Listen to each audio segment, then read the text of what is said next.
दोस्तों आजकल इंडिया में बच्चे बच्चे के मुंह पर एनीमे का नाम सुना जा सकता है। कुछ सालों पहले तक जिस चीज को बच्चों का कार्टून कहकर नकार दिया जाता था, आज वही एनीमे दुनिया में बिलियंस ऑफ डॉलर्स कमा रहा है। अब मैं बिल्कुल भी झूठ नहीं बोल रहा हूँ। डीमन स्लेयर का एक एनीमे है जिसका केवल एक मूवी रिलीज हुई थी 2020 में। उस मूवी ने 506 मिलियन डॉलर्स कमा के सारे रिकॉर्ड्स तोड़ दिए।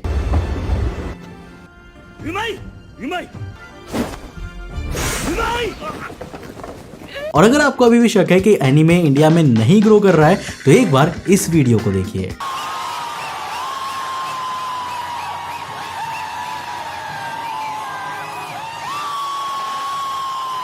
बेशक एनीमे का क्रेज इंडिया में पहुंच गया है और अगर आपको पीछे नहीं छूटना है तो वो वक्त आ गया है कि आप अपनी सोच बदल कर एक बार एनीमे को देखने का ट्राई करिए। इंडिया में ये पॉपुलैरिटी कुछ सालों में ही एक्सपोनेंशियली बढ़ी है और आज मैं आपको बताऊंगा कि आखिर ऐसा क्या हुआ है। अब मैं आपको ये भी बताऊंगा कि आप कौन सा एनीमे देखकर अपनी इस जर्नी की शुरुआत कर सकते हैं। तो बस बने रहिए वीडियो में एंड तक मेरे साथ और चलिए शुरू करते हैं एक और नए एपिसोड को।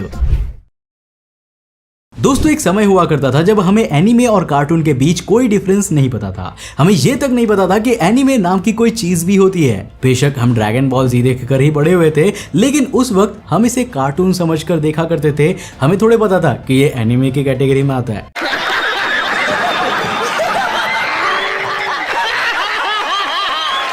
अब सच कहूं तो डोरेमोन, शिनचैन, परमैन, हागिमारू, निंजा हथौड़ी, कितरेत्सु ये सभी मुझे कार्टून्स ही लगते थे। अब इसका मतलब समझ रहे हो आप? कहीं ना कहीं आपके बचपन के सुहाने दिन भी एनीमे देखते हुए ही गुजरे हैं, बस आपको उस वक्त पता नहीं था। अब देखो जिस तरह से ये एनीमेज पर्टिकुलरली बच्चों के लिए बनाए गए थे, उसी तरह अडल्ट की कैटेगरी के एनीमेज भी लगातार रिलीज किए जाते हैं और यही एनीमे आज के टाइम में पॉपुलैरिटी गेन कर रही है। तो आखिर किस वजह से इंडिया के लोगों ने सोचा कि चलो एनीमे को देखने की कोशिश करते हैं?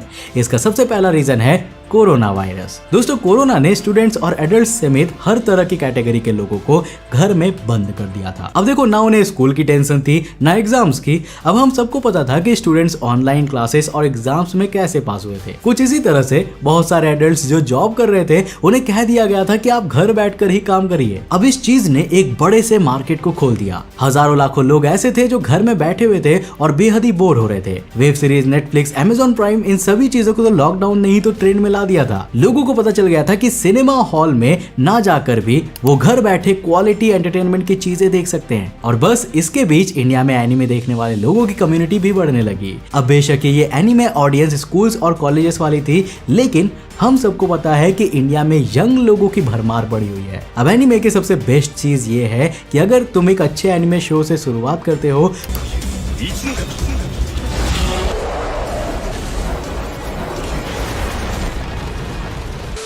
तो अपने आप को रोक पाना लगभग नामुमकिन हो जाता है। और बस जैसे ही कुछ लोगों ने रेगुलर तौर पर एनीमे को देखना शुरू किया, उन्होंने तुरंत अपने बाकी दोस्तों को इसे देखने का प्रोत्साहन दिया। अब इन दोस्तों ने और लोगों को एनीमे देखने के लिए कहा और बस फिर क्या था, इंडिया में भी एनीमे देखने वाले लोग बढ़ गए। पहली बार इन लोगों को पता चल रहा था कि एनिमेटेड कंटेंट भी कितना ज्यादा अच्छा हो सकता है। अब इस चीज ने उस बंदे को पूरी तरह से कुचल कर रख दिया था कि एनीमे बच्चों के कार्टून्स होते हैं। अब जहां पहले के टाइम में 5 लोगों के ग्रुप में केवल एक ही बंदा एनीमे देखता था और उसका दूसरे 4 लोग उसका मजाक उड़ाते थे, अब यहाँ उन्हीं 5 लोगों में 4 लोग एनीमे देखते हैं और मिलके उसका मजाक उड़ाने लगे जिसने एनीमे नहीं देखा है। इस चीज ने हर तरह के लोगों को एनीमे देखने पर मजबूर कर दिया। लॉकडाउन के वक्त पूरी दुनिया सोशल मीडिया पर एक्टिव हो गई थी, इसीलिए जिन लोगों ने एनीमे देखना शुरू किया था वो जम के अपने एक्सपीरियंस को शेयर कर रहे थे।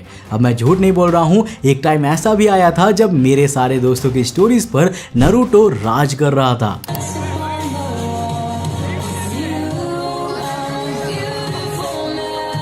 अब जब इंडिया में एनीमे का इतना क्रेज देखा गया तो सिनेमा हॉल चलाने वाले लोग भी समझ गए कि अब उनके पास पैसे कमाने का एक और सोर्स निकल गया है। उन्होंने एनीमे मूवीज को इंडिया में रिलीज करने का प्लान किया और उनका ये प्लान बेहद ही सक्सेसफुल रहा। जुजुत्सु काइसन नाम का एक एनीमे इंडिया के केवल 200 स्क्रीन्स में रिलीज हुए, लेकिन इसके बावजूद भी उसने 7 दिन में 5 करोड़ रुपए कमाए। ऑनलाइन प्लेटफॉर्म जैसे कि क्रंचरोल, जहां इंडियन व्यूअर्स एनीमे देख सकते हैं, उसे भी रिलीज किया गया और उसकी मेंबरशिप भी बहुत ही कम प्राइस में बेचे जाने लगी। बड़े शहरों में नारुतो के पोस्टर्स तक को लगाए जा रहे थे। बहुत सारे एनिमेस के हिंदी डब को निकाला जाने लगा। नारुतो, मुझे कुछ कहना है। क्या हुआ? जब हम टोनेरी के कठपुतली से लड़ रहे थे, जिससे एक तरह से लैंग्वेज बैरियर भी मिटने लगी। एक सर्वे की माने तो दुनिया में जितने भी एनिमेटेड कंटेंट्स देखने वाले लोग हैं उनमें से 83% लोग एनिमे को ही देखना पसंद करते हैं। अब आखिर कौन से एग्जैक्ट रीजन की वजह से इंडियन ऑडियंस ने एनिमे को इतना बढ़ावा देना शुरू किया? वेल देखो दोस्तों, मैं बिल्कुल मानता हूँ कि एनिमे में क्वालिटी है, लेकिन उसका रन टाइम भी बहुत बड़ा फैक्टर है जिसने उसकी पॉपुलैरिटी को बूस्ट किया था। आज के समय में शॉर्ट कंटेंट ही इंटरनेट पर राज कर रहे हैं। टिकटॉक से शुरू होकर ये क्रेज यूट्यूब शॉर्ट्स पर इंस्टाग्राम रील्स तक पहुंच गया है। अब कुछ इसी तरह का डिफरेंस मूवीज, वेब सीरीज और एनिमे में भी है। किसी भी मूवी को देखने के लिए आपको कम से कम 2 या 3 घंटे देने पड़ते हैं, वहीं किसी वेब सीरीज को देखने के लिए आपको कम से कम 8 घंटे देने पड़ते हैं। और वहीं एक एनिमे के एपिसोड्स में कितने मिनट्स होते हैं? मुश्किल से 20। लेकिन इन 20 मिनट्स में भी इतनी क्वालिटी चीजें ये जापानीज लोग दिखा देते हैं कि पूछिए मत।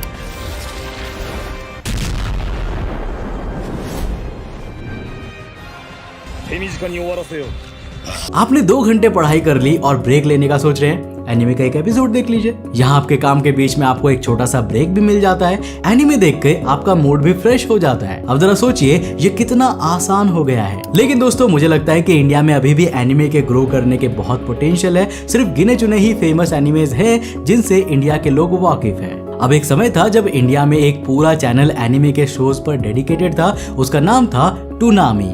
पर बदकिस्मती से टूनामी ने उस वक्त एनिमे को बढ़ावा देने की कोशिश की जब इंडिया में एनिमे के बहुत ही कम फैंस थे। 2018 में इस चैनल को कम व्यूअरशिप की वजह से बंद कर दिया गया।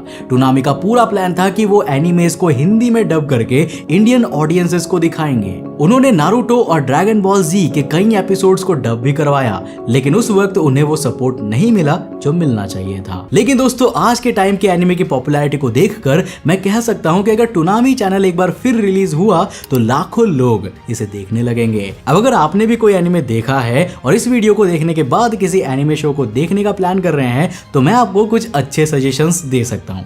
आप अपनी एनिमे जर्नी की शुरुआत एक बेहद ही फेमस एनिमे डेथ नोट के साथ कर सकते हैं, या अगर आपको थोड़ा और मैच्योर थीम का और हाई एनिमेशन क्वालिटी का एनिमे देखना है तो आप डीमन स्लेयर नाम के शो को चेकआउट कर सकते हैं। अब देखो, कुछ ही दिनों में डीमन स्लेयर की नई मूवी भी थिएटर्स में रिलीज होने वाली है। मुझे पूरा यकीन है कि आपको ये शो बेहद ही पसंद आएंगे। अब अगर आप चाहते हैं कि मैं एनिमे के ऊपर और वीडियोस बनाऊं तो मुझे नीचे कमेंट करके जरूर बताइएगा। तो दोस्तों, मुझे उम्मीद है कि आज के वीडियो में आपने काफी कुछ नया सीखा होगा और आपको ये वीडियो काफी मजेदार लगा होगा। तो वीडियो पसंद आया तो लाइक कर देना। मैं मिलता हूँ आपको नेक्स्ट एपिसोड के साथ। तब तक के लिए बाय, जय हिंद।